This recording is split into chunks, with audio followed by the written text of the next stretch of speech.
let me show you what I've got done.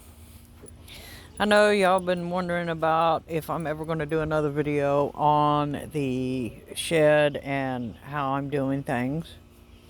First thing this morning, I came out here with the jack and jacked about 1.5 inches up out of the ground of this pole. And then my neighbors came over and jiggled it back and forth and got it loose and pulled it up, and it's gonna have to go to the dump.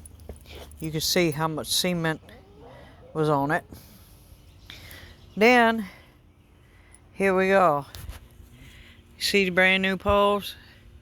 This took me the rest of the day. And the reason it took me the rest of the day is I don't have an auger. All I have is a handheld pole digger, right? Post hole digger.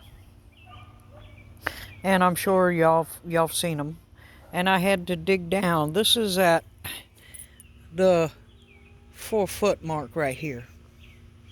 So that's how much is in the ground. Is about 2 foot down in the ground. I did that by hand. Then I had to line the poles up to make sure they were in line, right? Which, as you can see, I think I did a pretty damn good job, right? Then I also wanted to make sure they were straight this way. Okay. So we did that too. And what I did was I just took little pieces of firewood, little pieces of wood to set them in place. And then I came with dry concrete. As you can see, it's wet right now. Put dry concrete, packed it down, took my sledgehammer and pounded it down with the sledgehammer. Then I double checked it again to make sure I hadn't moved them. And I came back with a water hose and wetted down the concrete. So what I'm doing now is I'm waiting on the concrete to dry before I take all this extra dirt here and put it over top so that I level it back out. This was an all-day thing, okay? This is clay. This is not easy dirt. This is clay. So, yeah, it was about 85 to 90 degrees today doing this. Did a little bit, went inside, did a little bit more, went back inside, came back out, did the rest of it, right? And as you can see how the water has splashed all this up, this is just dry concrete on the paint, which once it dries real well, I'll come along and I'll wash that back off, and then I'll finish painting the pole, right?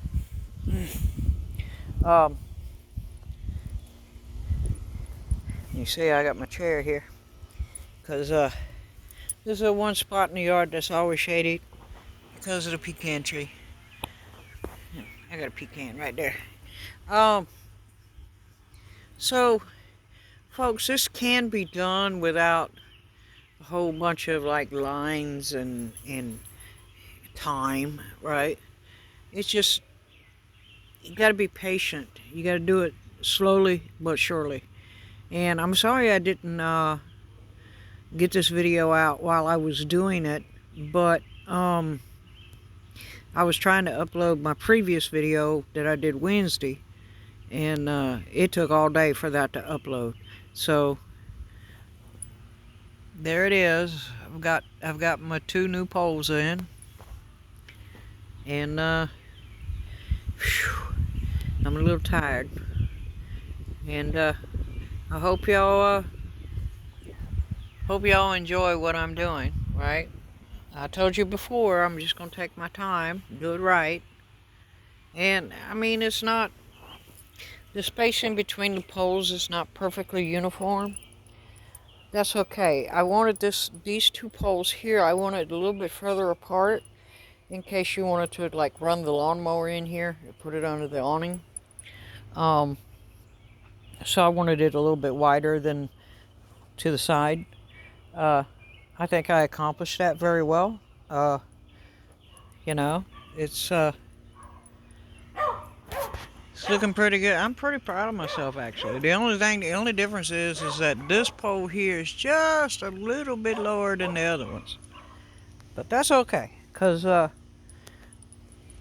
as we do this, you'll see how I'm planning on doing this. I'm going to run a 2x4 from here to up there, and on either side, and box each one of these, right, for a total of 8 2x4s going across, and then I'm going to run joist, and then I'll put the metal sheeting on top.